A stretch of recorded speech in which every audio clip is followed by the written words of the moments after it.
got a compliment, does he? Does he realize that I'm all the way over here and the mic's, okay.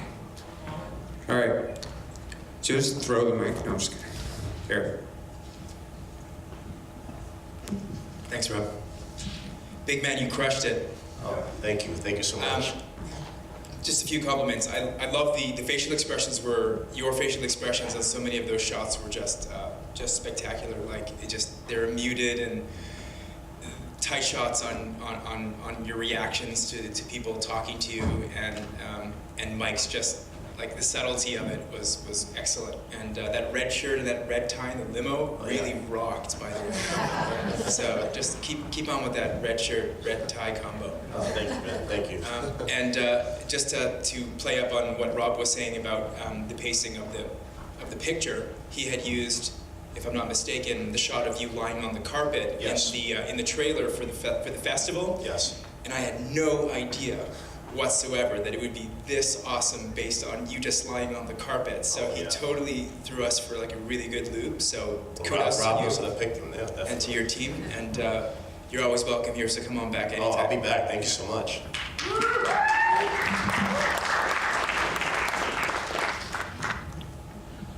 Another question? I'm always amazed when this happens, but I always wonder, do people know the ending while they're watching it? Because some people, they're kind of like, it's not about the ending per se, because it's a story about love, but I always am amazed at people, when do you realize that he's marrying his best friend in the room with him? At the very end. Yeah. When they're holding hands. Okay. Anyone out there besides Alice that knew that what was happening at all? Anyone? No. When he what? When he left, when he used the room, Yeah. I was like, oh shit. There we go. Because at that point, Sorry, No. my voice carries. Both of you, beautiful, beautiful films. Thank you so much. I want to now go and make my son's room look like the girls' room. Yeah. Literally want to go do that. I'm like, I have cardboard, I can make a spaceship, like it's duct tape. But for Jitters, when he said, I'm your best friend. Yeah, I know you better than you know you. Yeah. Yeah, exactly. I was like, oh, and then I was looking for clues back in the actual real world scene. And then when he says, you were not meant to be with any of them, I was like, oh my God, it's done, I'm melting. Like, I was like, I'm melting. It's so beautiful. Oh, thank you so and much. it just transcends, because if you have a partner like that, it's irrelevant who, what, where. It's about the purity of the thing. So thank you for reminding us. Oh, it's beautiful. Thank you. Yeah, we were also, and that was my really good friend Walker here, who's a terrific actor, writer, and director. But I mean, his work in this, it just shows the perfect balance of strength, confidence, love, patience. You know, people say he's the perfect man or spouse. So. It's pretty awesome to have his performance in that, because he doesn't tip it any way. That's the whole thing. You're just following his emotions, what he's saying. And I will say, though, there was one time at another festival where I asked the same question, how do people know? And then I forgot where it was, and someone's like, well, I knew the whole time. And I said, how did you know? It's like, you guys are dressed too well. So it's very interesting to see what people say. Carys, could I ask a question to Carys? Yes. So the lights are so bright, I have no idea what Stage anyone is. left. Sorry, your left. Hi. My left. Okay, cool. Hi. Hi.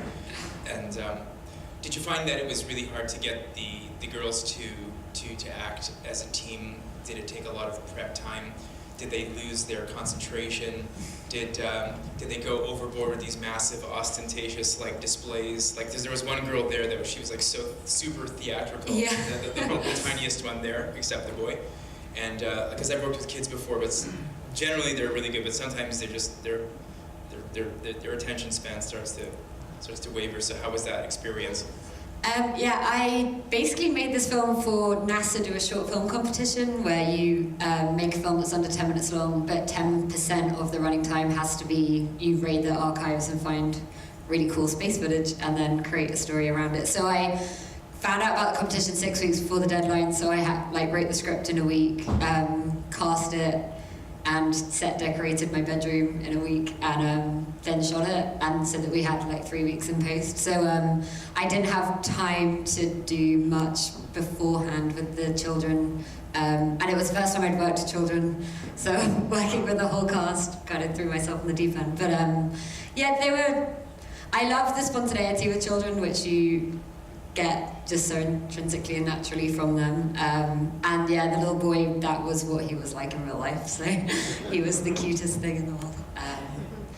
But yeah, we shot it over a weekend, and I do wish we'd had at least another day, just so it could have been less rushed on set, and hence could have had more time to play with the kids to maybe see what else more they could have done with it. But yeah, I'm pretty happy with filming in 2 days. We managed to finish it because, yeah, working with children can be hard with concentration spans, and yeah, that's right. We have time for one. We have a question over here from Lucal. Is it Otoja? Otoja Abit. Otoja Abit. Okay, it's a beautiful name. I want to make sure I get it right. Thank you so much.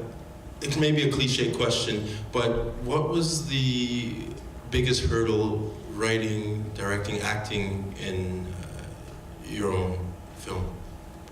For Jitters, the biggest hurdle, and it's what I am most proud of, is producing it actually. You know, because when you write it, it's one thing, and then when you direct it on set, hopefully you have a lot of preparation, and that's another thing.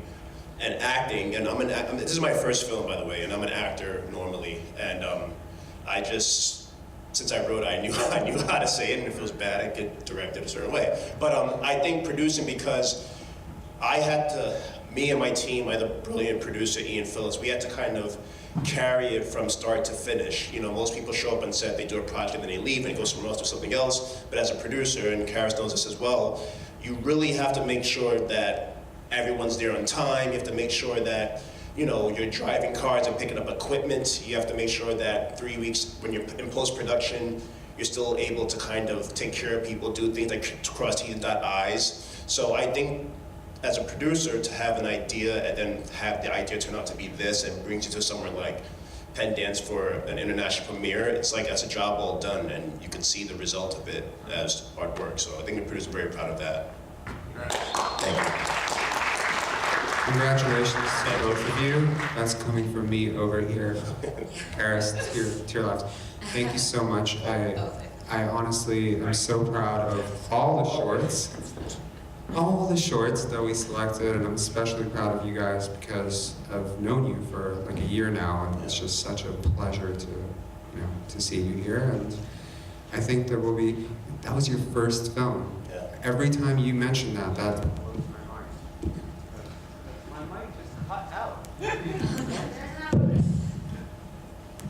it just blows my mind that was your first film, because I've seen so many people's first films, including my first film, and I was really proud of my first film, and I'm not so proud of my first film anymore. So thank you so much. Thank you. And congratulations on everything that you guys have done. These guys have been everywhere in the world with this film. It's really humbling to have them here. Thank you.